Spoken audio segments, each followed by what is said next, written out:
Assalamualaikum warahmatullahi wabarakatuh. Salam kenal dari saya, Desti Eliana. Saya juga mengucapkan kepada adik-adik sekalian selamat datang di metode pembelajaran learning Muhammadiyah Open University. Nah, pada kesempatan kali ini saya akan membimbing adik-adik sekalian dalam satu semester ke depan dan membahas tentang dasar promosi kesehatan. Khusus untuk pertemuan kali ini, saya akan menjelaskan kepada kalian tentang konsep dasar promosi kesehatan itu sendiri. Apa aja yang akan kita bahas, yaitu sejarah tentang promosi kesehatan, definisi kesehatan, kemudian ruang lingkup promosi kesehatan, dan visi misinya. Yuk mari kita lihat bersama-sama tentang konsep dasar promosi kesehatan ini. Mungkin sebagian dari Anda mengira bahwa promosi kesehatan merupakan cara seseorang menawarkan atau menjual produknya yang berhubungan dengan kesehatan, atau sama saja seperti pendidikan kesehatan atau penyuluhan pada masyarakat yang sering dilakukan oleh para tenaga kesehatan terdahulu bila ada program yang harus disebarluaskan. Hal tersebut tidak sepenuhnya salah bila dikaitkan dengan arti promosi dan kesehatan itu sendiri. Sejarah promosi kesehatan. Istilah health promotion atau promosi kesehatan sebenarnya sudah mulai dicetuskan setidaknya pada tahun 1986 ketika diselenggarakan konferensi internasional pertama tentang health promotion di Ottawa, Kanada pada tahun 1986. Pada waktu itu dicanangkan The Ottawa Charter yang di dalamnya memuat definisi serta prinsip-prinsip dasar promosi kesehatan. Namun, istilah tersebut pada waktu di Indonesia belum terlalu populer seperti sekarang.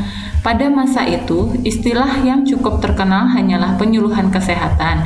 Selain itu, muncul juga istilah-istilah populer lain seperti komunikasi, informasi, edukasi, sosial marketing, dan mobilisasi sosial.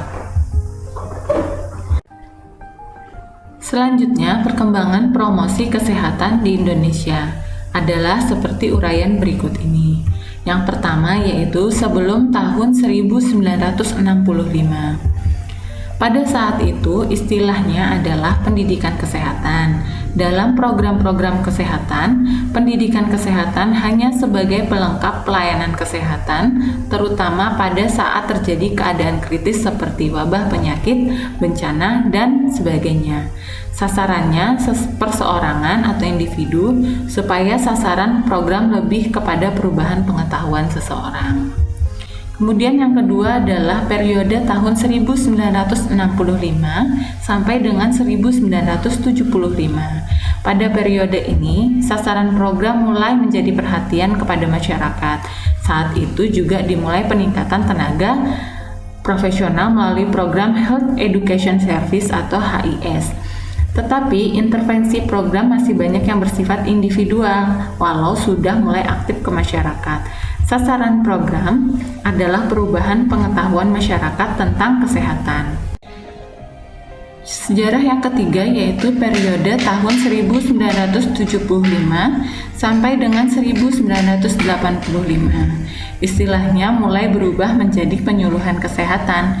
Di tingkat Departemen Kesehatan ada yang namanya Direktorat PKMD. Nah, PKMD ini menjadi salah satu andalan program sebagai pendekatan community development. Saat itu mulai diperkenalkannya dokter kecil pada program UKS di SD. Kemudian Departemen Kesehatan juga sudah mulai aktif membina dan memberdayakan masyarakat. Kemudian muncullah yang namanya Posyandu. Kemudian yang keempat yaitu periode tahun 1985 sampai dengan 1995. Nah, dibentuklah Direktorat Peran Serta Masyarakat atau PKM yang diberi tugas untuk memberdayakan masyarakat. Direktorat PKN berubah menjadi Pusat PKM yang tugasnya adalah untuk penyebaran informasi, komunikasi, kampanye, dan pemasaran sosial di bidang kesehatan. Nah, saat itu pula PKMD menjadi Posyandu. Tujuan dari PKM dan PSM saat itu adalah untuk perubahan perilaku. Pandangan visi atau mulai dipengaruhi oleh Ottawa The Charter tentang promosi kesehatan. Kemudian periode yang kelima yaitu periode tahun 1995 sampai dengan sekarang.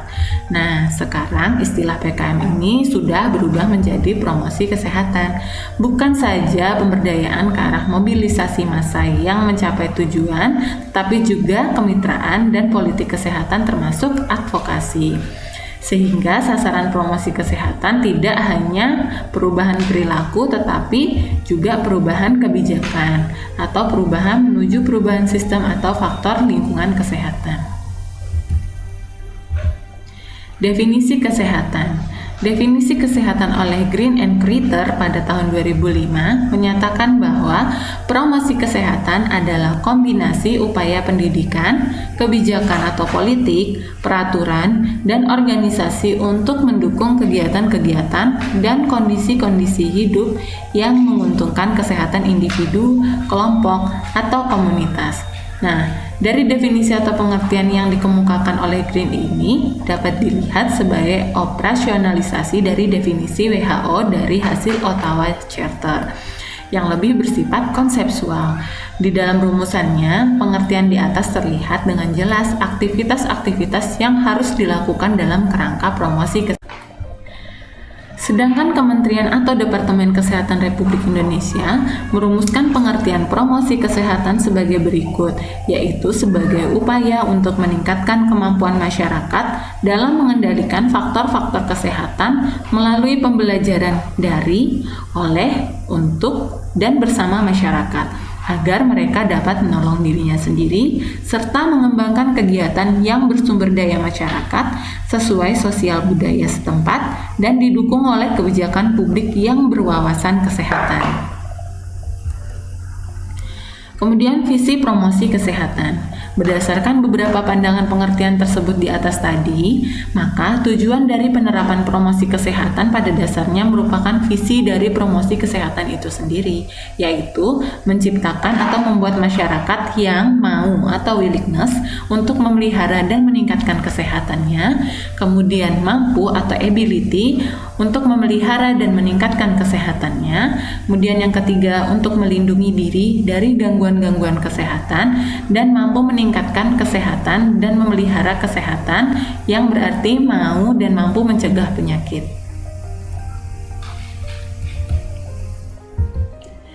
Ruang lingkup promosi kesehatan. Sesungguhnya, ruang lingkup sasaran promosi kesehatan adalah keempat determinan kesehatan dan kesejahteraan seperti terlihat dalam model klasik Bloom atau Forsythe Paradigma of Health and Well-being, yaitu lingkungan, perilaku, pelayanan kesehatan, dan faktor genetik.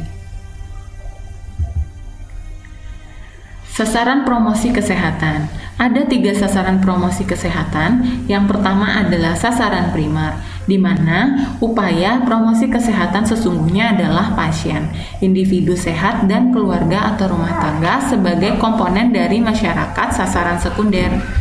Kemudian yang kedua adalah sasaran sekunder, yaitu dari para pemuka masyarakat, baik pemuka informal ataupun pemuka formal organisasi. Dan yang terakhir adalah sasaran tersier, yaitu para pembuat kebijakan publik yang berupa peraturan perundang-undangan di bidang kesehatan. Itu tadi yang bisa saya sampaikan kepada adik-adik semua. Gimana?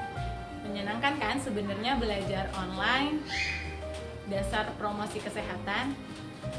Jika nanti ada pertanyaan atau beberapa hal yang perlu kita diskusikan secara bersama-sama, kalian bisa mengisi di kolom komentar pada Learning Management System mou.ac.id. Akhir kata dari saya, tetap semangat dalam belajar, dan wassalamualaikum warahmatullahi wabarakatuh. Sampai jumpa di mata kuliah berikutnya.